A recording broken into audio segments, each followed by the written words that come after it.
সকলকে নমস্কার কৃষি রায়ের পক্ষ থেকে। তিলের জমিতে ফুলে ভর্তি হয়ে আছে এবং তিল থেকে সেই ফুল থেকে সুঁটি তৈরি হচ্ছে। এই অবস্থাতে দুটি সমস্যার সম্মুখীন আমরা হচ্ছি। একটি হচ্ছে আমরা এখন ছবিতে দেখতে পাচ্ছি সুঁটি ছিদ্রকারী সবুজ লেদা পোকা, যেগুলো সুঁটিগুলো খেয়ে নষ্ট করে দিচ্ছে, তার সাথে সাথে শুঁয়া পোকা।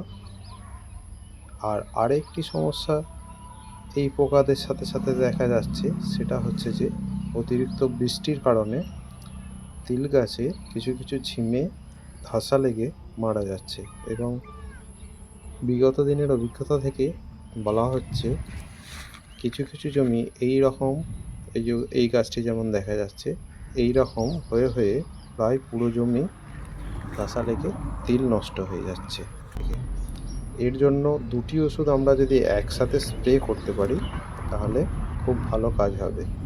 ধসার জন্যে আমরা দিতে পারি কাস্টোডিয়া প্রাইম নামে যে ওষুধ, সেটা অ্যাজিস্ট্রেটিভিন, তার সঙ্গে টিবুকোনাজল আছে।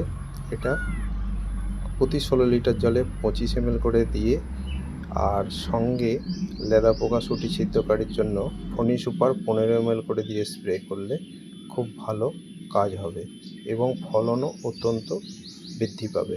এই ধরনের তথ্য পেতে কৃষি রায়ের সঙ্গে থাকুন।